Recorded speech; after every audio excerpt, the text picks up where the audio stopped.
J'ai grandi dans cette maison, c'est une époque où on habitait souvent au-dessus des cuisines, on ne quittait pas trop l'ambiance du restaurant.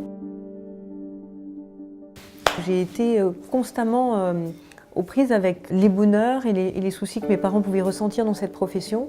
Il y a quelque chose qui résonne toujours en moi et qui est un fait marquant pour moi, c'est que mon père m'a dit peu de temps avant son décès que l'expérience ne se transmettait pas. Faire sa propre expérience venait de soi et qu'il fallait aussi faire ses propres erreurs.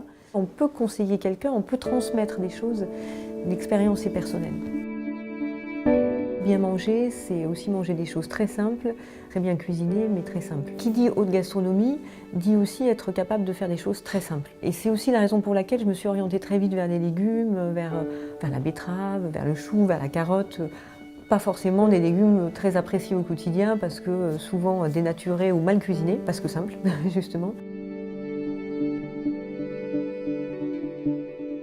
Pour moi, voilà, le travail au quotidien du cuisinier, du chef, c'est vraiment de restituer d'une certaine façon une vision de la nature sans la dénaturer.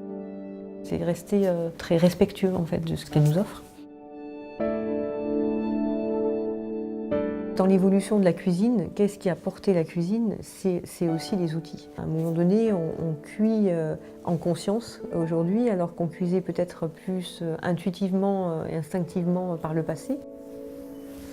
L'induction, ça a bouleversé littéralement notre façon, notre appréhension des cuissons, parce que quand le piano est arrivé, c'était comme un ovni qui arrivait dans la cuisine, donc plus du tout de repères.